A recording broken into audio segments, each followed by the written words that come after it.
Okay, so I'm going to tell you guys a personal story today. I'm kind of a little disclaimer before we get into the story. I'm kind of going back and forth with how I want to engage with you guys. Like I know that part of my journey is being a storyteller. Like that's what I am. That's one of my gifts. And I'm trying to decide because I'm like studying a lot of different storytellers basically, and I noticed that some of them they like to tell their story in third person. They like to use other characters. They like to project their experiences into other characters. So basically, they'll tell you a story about Jack and Jill, for example, and it's really a personal story. And I'm kind of exploring why they do that and the effect that that has on people. And I'm more so applying that to my own style and deciding if that's the route that I want to go, or what is feeling natural, what is feeling like me, what's feeling like Rashida, what's feeling like the right way to go about telling my stories. And the way that feels the most natural, because I had pre-recorded, started recording this video before this one. So this is the second take. You guys aren't going to be able to see the first one.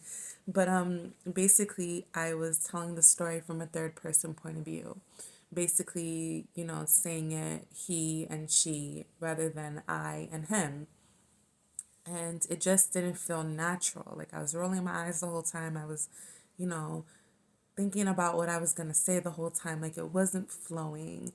And so that's telling me that my personal style is going to be to just lay it out. Tell you guys, this is a personal story of mine. And judge me if you want, judge the other person if you want. But I do hope that instead of that, you elevate to a higher level and you take the lesson that the story is intended to teach. Okay, so let's begin. So, one time I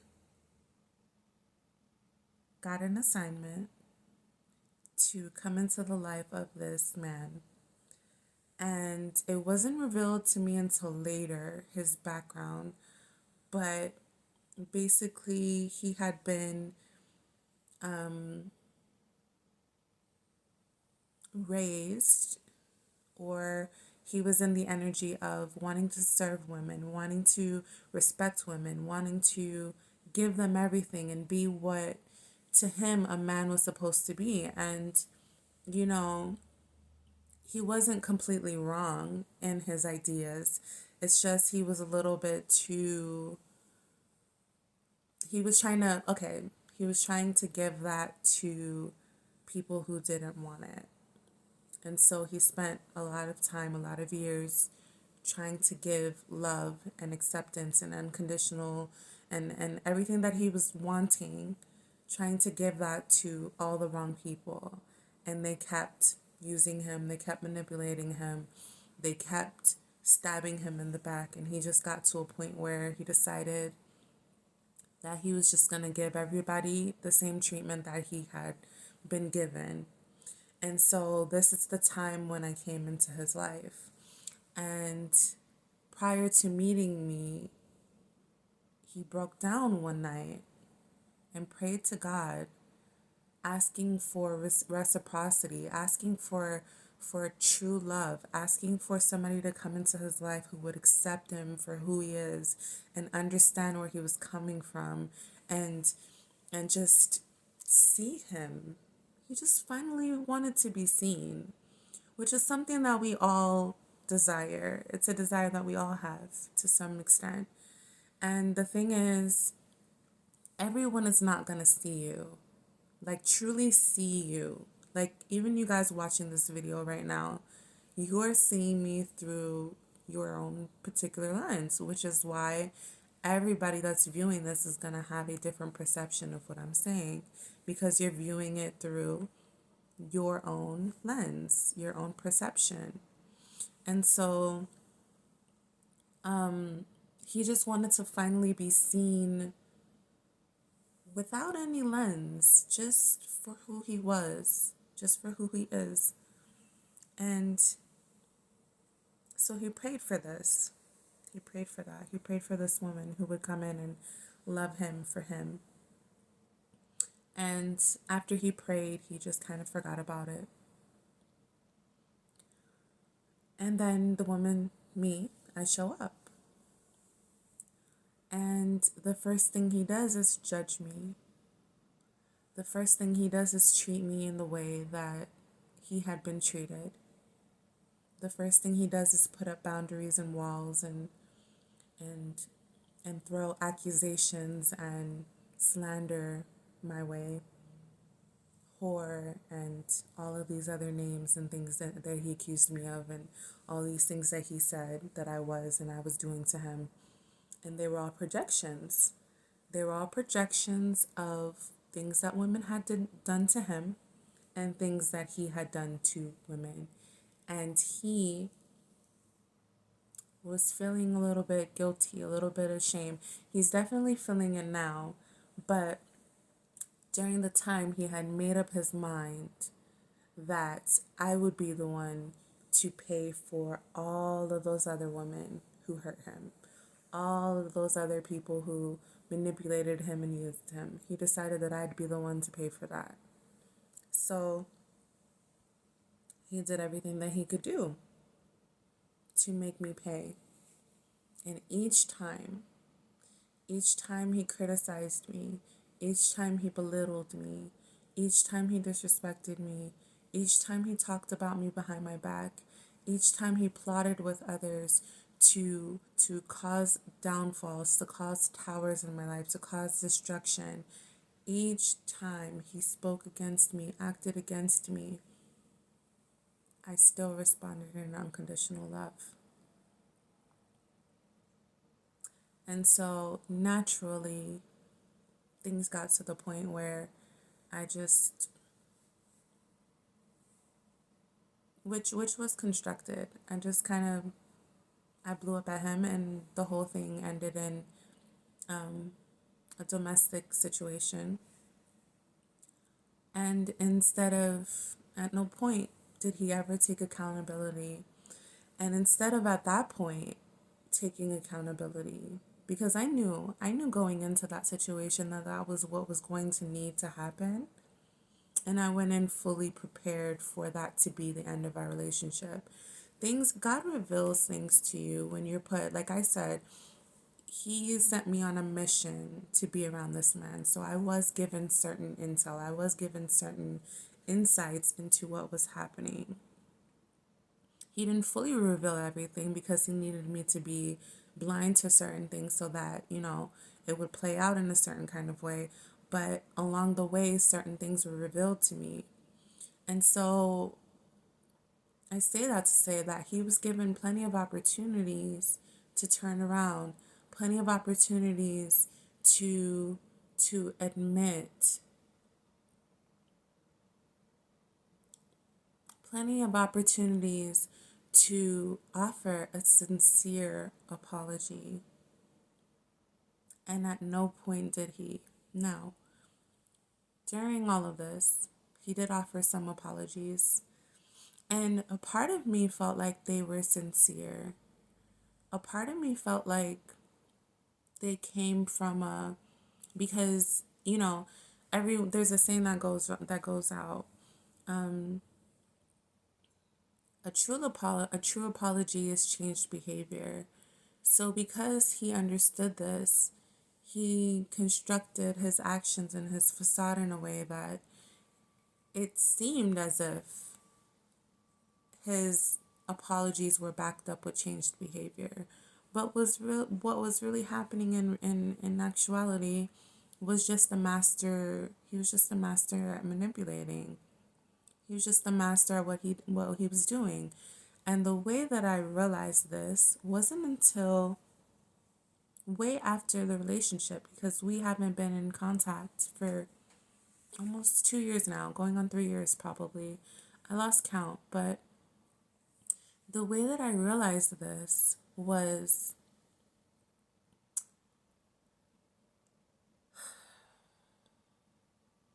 after everything, because I was blamed. I was thrown under the bus for I was pitted as the crazy one. I was pitted as the one who's a demon and who was manipulative and all of these different kind of things. I was talked about. I was dragged through the mud after I was the innocent one in this whole situation. I never did anything wrong to this person. And they did everything you could think of to hurt me.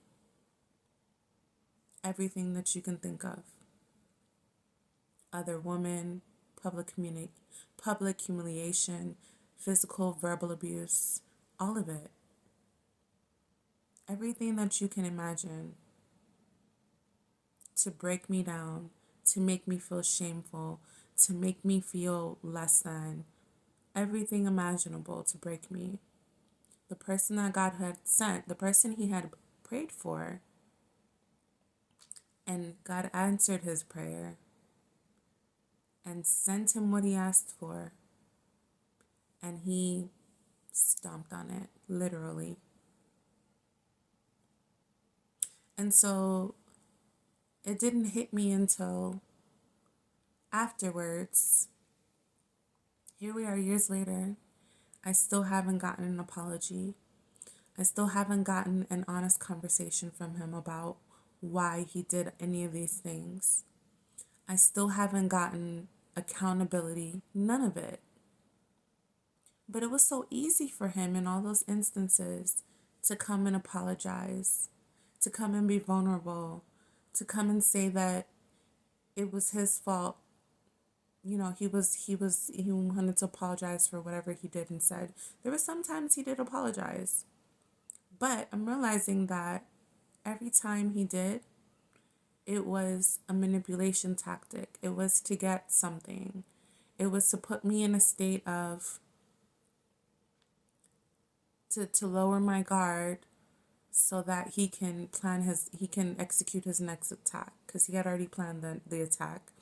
And a part of the plan was to make me lower my guard with an apology. And then here comes the next attack. And I'm not seeing it coming because you just gave me an apology. And so these are just ways that God, the Most High, whoever we want to give credit to,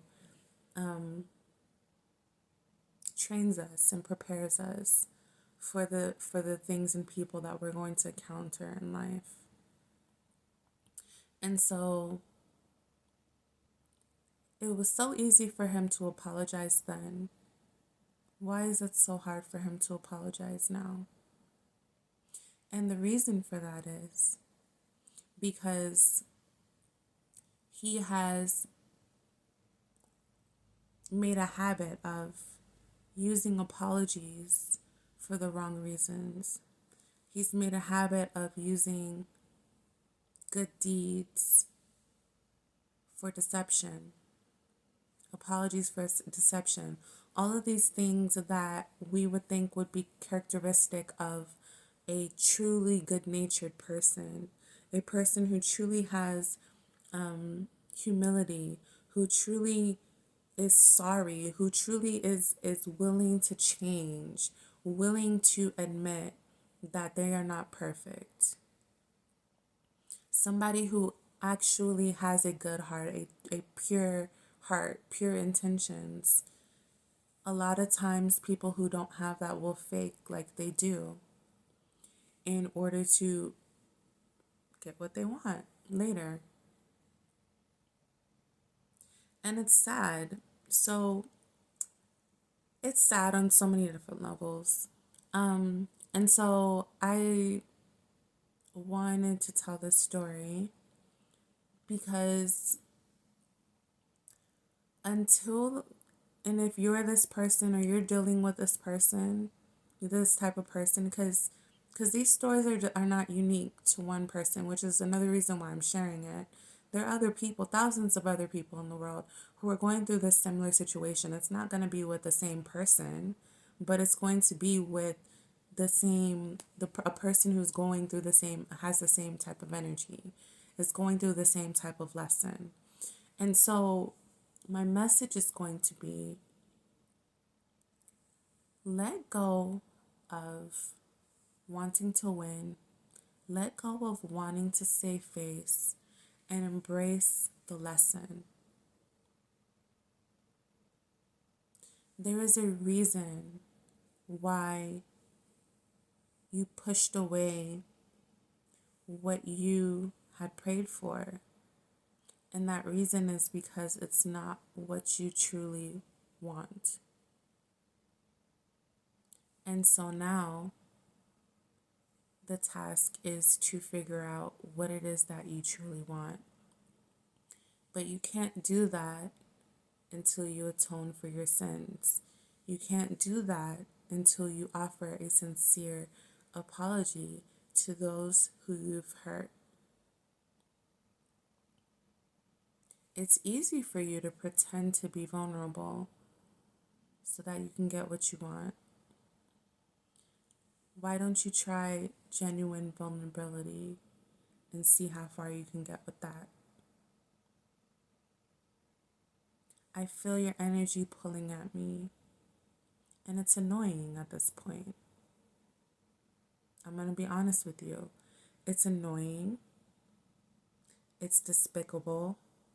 I can come up with some other adjectives for what it is, but really, it's unnecessary. That's going to be the best adjective for what the situation is. Unnecessary. Set yourself free. Because guess what?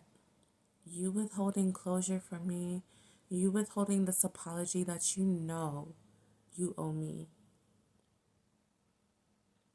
it is only keeping you stuck. I'm moving freely. I'm moving on with my life.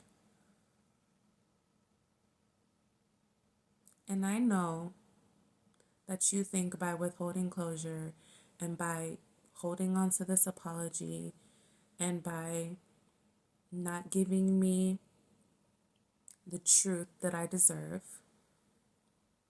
that you're controlling me in some kind of way.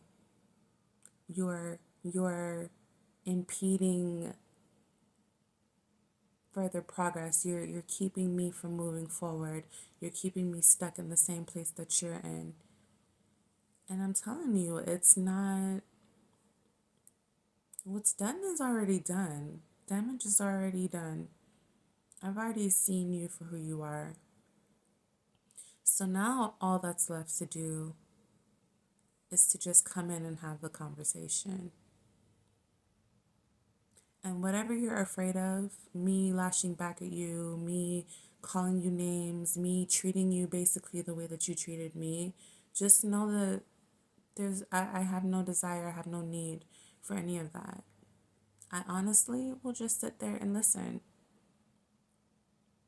And also release the idea, release the need for your truth, because sometimes people will use truth as like I'm gonna tell them the truth so that, because I know that that's what they like when people tell them the truth, so I'm gonna use that to get back in.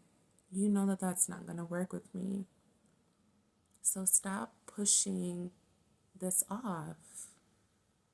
Stop doing this to yourself, because as you can see, I'm abundant. I'm blessed. I'm living my life. I'm moving on, and it's only going to get better and bigger from here.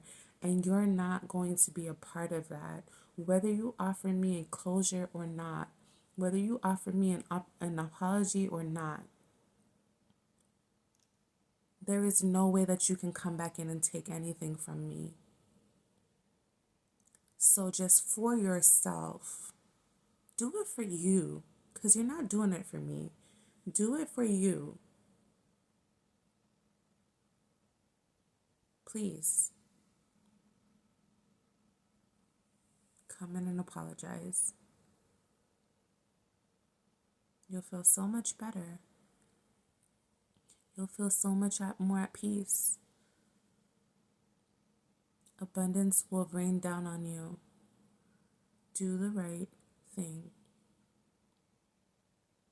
For no other reason than it's the right thing to do.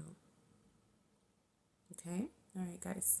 So, that is the message. That is it. That is all. Whew. Heavy, heavy, heavy, heavy stuff, guys. Big things are on the horizon for the collective. Even those who have wronged others. It is never too late to turn back, guys. It's never too late to apologize. That person might not care when you come in to apologize, but that's not what it's about. It's about freeing yourself. Forgiveness is for you. The apology is for you. Humility is for you. Right? Okay. Till next time. Be well.